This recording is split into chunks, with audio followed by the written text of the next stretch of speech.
नमस्कार दोस्तों। ये क्वेश्चन है एसएससी सीजीएल टीयर 1 का 2002 में हुआ क्वेश्चन है। तो इस क्वेश्चन में आप लोग के जो डिफरेंस वाले जितने भी क्वेश्चन हैं, जो सिंपल इंटरेस्ट और कंपाउंड इंटरेस्ट के जो डिफरेंस होते हैं, वो आपका पूरी तरह से कंप्लीट हो जाएगा। आप कोई भी क्वेश्चन डिफरेंस का बना पाओगे। ठीक है, चलिए स्टार्ट करते हैं। क्वेश्चन ये बोल रहा है क्या कि if the difference between the compound interest and simple interest per annum for 3 years, 3 साल का दिया हुआ है कि जो डिफरेंस है सिंपल इंटरेस्ट और कंपाउंड इंटरेस्ट का वो कितना है 36.60 है। ठीक है, 5% पर एनम के हिसाब से। ऐसे क्वेश्चन में करते क्या है कि 5% जो दिया होता है परसेंट, याद रखना डिफरेंस होना चाहिए। 5% जो दिया हुआ है, ठीक है, उसको क्या करते हैं फ्रैक्शन में चेंज करते हैं। और क्यों करते हैं सारा रीजन मैं बताऊंगा कि क्यों करते हैं। इसको फ्रैक्शन में चेंज करोगे तो 5% को फ्रैक्शन में चेंज करेंगे तो 5/100 हो जाएगा।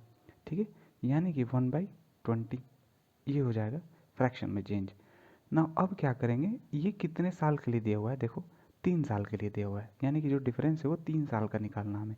तो इसको, इसका जो है 20 का वो क्यूब कर दो, यानी अगर 3 साल के लिए तो क्यूब करेंगे, अगर 4 साल के लिए तो क्या करेंगे 4, यहाँ पे उसका पावर 4 कर देंगे। अगर यहाँ पे इसका क्यूब करते हैं तो क्या होता है 8,000 आ जाएगा, यानी कि 8,000 आ जाएगा। पर हमें 8,000 तो मालूम चल गया है। इसको आप प्रिंसिपल मान लो, पर ये तो प्रिंसिपल हो नहीं सकता, तो इसमें एक फैक्टर ऐड कर दो, यानी कि एक्स ऐड कर दो। समझो कि 8,000 तो एग्जैक्ट है नहीं ना, तो 8,000 एक्स कर दो। अब ये क्यों किए हैं, ये आप समझो कि इससे फ़ायदा क्या होगा आपको। फ़ायदा ये होगा कि अब जब आप इसका 5% निकालोगे, ठीक है, जब आप इसका 5% निकालोगे तो जो कंपाउंड इंटरेस्ट में क्या होता है कि इंटरेस्ट का भी हम इंटरेस्ट लेते हैं। ठीक है, सिंपल इंटरेस्ट और कंपाउंड इंटरेस्ट में यही अंतर होता है कि कंपाउंड इंटरेस्ट में हम इंटरेस्ट का भी इंटरेस्ट लेते हैं और सिंपल इंटरेस्ट में एक बार जो इंटरेस्ट लिए वहीं हर साल इंटरेस्ट लेते हैं। तो आप देखो यहाँ पे जब आप सिंपल इंटरेस्ट लगाओगे तो इसका 5% कितना होगा, 10% 800x हो जाएगा और 5% 400x, यानी कि जो सिंपल इंटरेस्ट होगा पहले साल का वो 400x होगा। ठीक है, क्लियर हो जाएगा धीरे धीरे। जो दूसरे साल का भी एसआई होगा सिंपल इंटरेस्ट वो भी 400 होगा, जो तीसरे साल का भी एसआई होगा वो भी 400x होगा, क्योंकि एक्स एक फैक्टर है तो हर जगह एक्स आ जाएगा। अब यहाँ पे पता चलेगा आपको कि यहाँ 20 का क्यूब करने से फ़ायदा क्या होगा।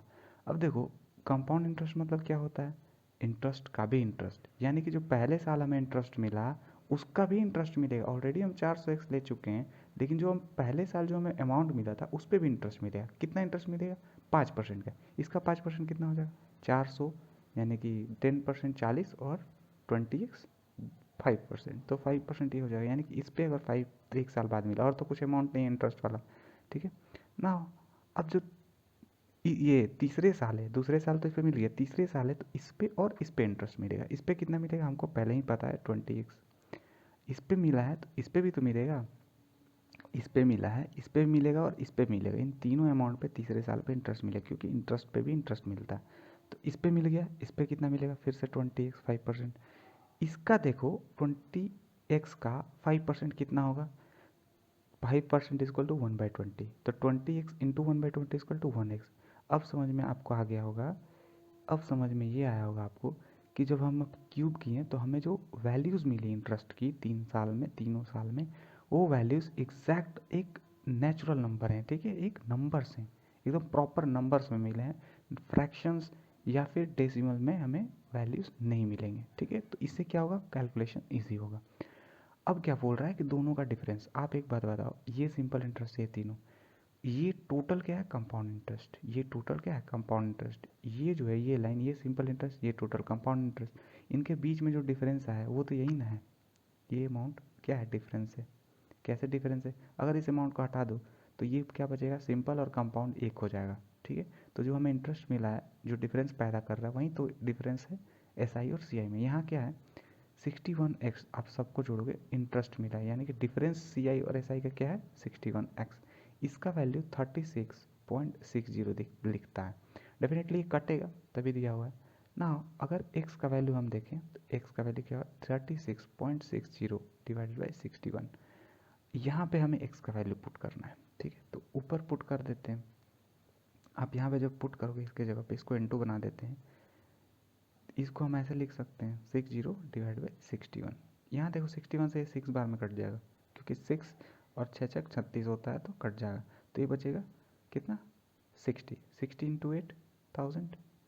सॉरी, यहाँ पे देखो, यहाँ पे भी जीरो से इंटू करेंगे तो यहाँ पे 2 जीरो यहाँ भी कट हो जाएगा, क्योंकि ये 61 से 61 100 हो जाएगा, और ये पॉइंट हटाए हैं तो ये यहाँ से कटेगा, और ये 2 जीरो यहाँ से हटेगा, यानी कि 48,000। तो आंसर क्या होगा, जो प्रिंसिपल है आपका क्या हो गया, 48,000। तो सबसे ईजी कुछ ये मेथड है, 3 साल का है। 2 साल पे तो आपको फॉर्मूला आता है, पर आप इस मेथड से करोगे तो आप कोई भी क्वेश्चन इजीली बना सकते हो, जो जिसमें डिफरेंस पूछा हो, सिंपल और कंपाउंड का कोई भी क्वेश्चन। ठीक है, तो उम्मीद है आपको वीडियो अच्छा लगा होगा। ठीक है।